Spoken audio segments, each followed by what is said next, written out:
Cette table arrive directement des réserves. Elle est destinée à l'appartement du pape, au château de Fontainebleau.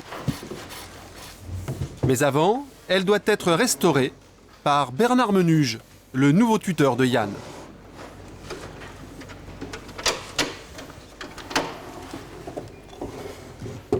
Première leçon de restauration, la lecture d'un meuble. Tiens, viens voir. Et l'étiquette voilà. Ancienne. 3928, c'est un numéro d'inventaire du... Ouais, sûrement du garde-meuble. C'est déjà une piste. Carré de Fontainebleau. Alors attends, ce qu'on va faire, on va essayer de retourner le meuble, voir ce qu'il y a sous le meuble. Bernard est à la recherche d'indices pour déterminer la provenance de la table. Voilà. Ah bah voilà, regarde. Alors, tiens. Voilà, là c'est Rambouillet, tu vois, premier étage, petit salon. Donc elle a été à Rambouillet. Et là, garde-meuble ébéniste. Ça veut dire que c'est référencé dans nos catalogues, dans nos livres d'inventaire. Voilà, donc je pense que les historiens ils vont faire la recherche dans la documentation, et puis les inspecteurs, et je pense qu'ils vont arriver à retrouver le lieu où était l'objet. L'enquête des deux ébénistes se poursuit par l'analyse des bois.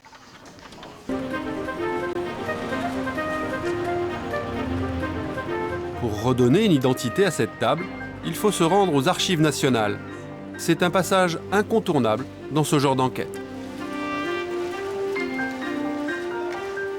Historien, Arnaud Denis a été chargé de retracer l'histoire du meuble. Pour cela, il dispose des numéros relevés par Bernard et Yann. Ces chiffres vont mener Arnaud Denis jusqu'au livre d'inventaire des résidences royales. Nous sommes sous le règne de Louis-Philippe.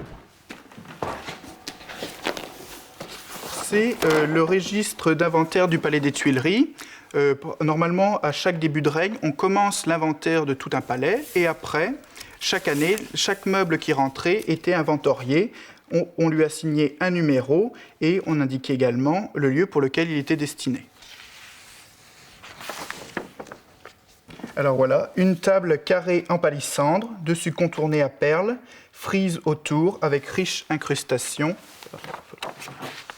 tiroir fermant à clé, devanture ornée de sculptures, pieds tournés et sculptés, style Renaissance, longueur 1,30 m et elle a coûté 410 francs.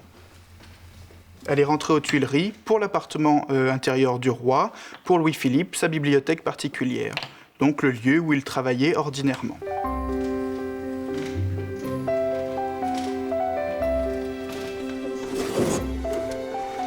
Bernard et Yann savent désormais qu'ils travaillent à la restauration d'une table royale.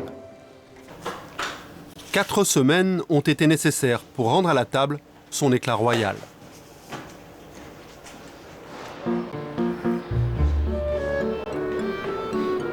Le lendemain matin, 8 h. La table de travail de Louis-Philippe quitte le mobilier national, direction le château de Fontainebleau.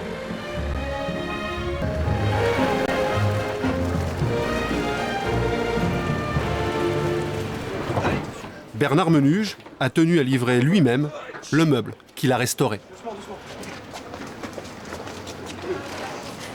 La table est destinée à l'appartement du pape.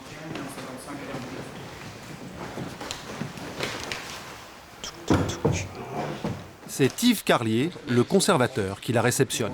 Jaune, rouge. Et puis d'étain en fait. Et c'est de l'étain. Oui, étain. Un cuivre, oui, plutôt laitonné, mais il y a plus de laiton dans le. Et puis un cuivre rouge, beaucoup plus cuivre. Je sais pas ce que tu en penses, mais la gravure est extraordinaire. C'est très très beau. C'est vrai que c'est très très beau. Sur un fond de palissandre comme ça, c'est pas très.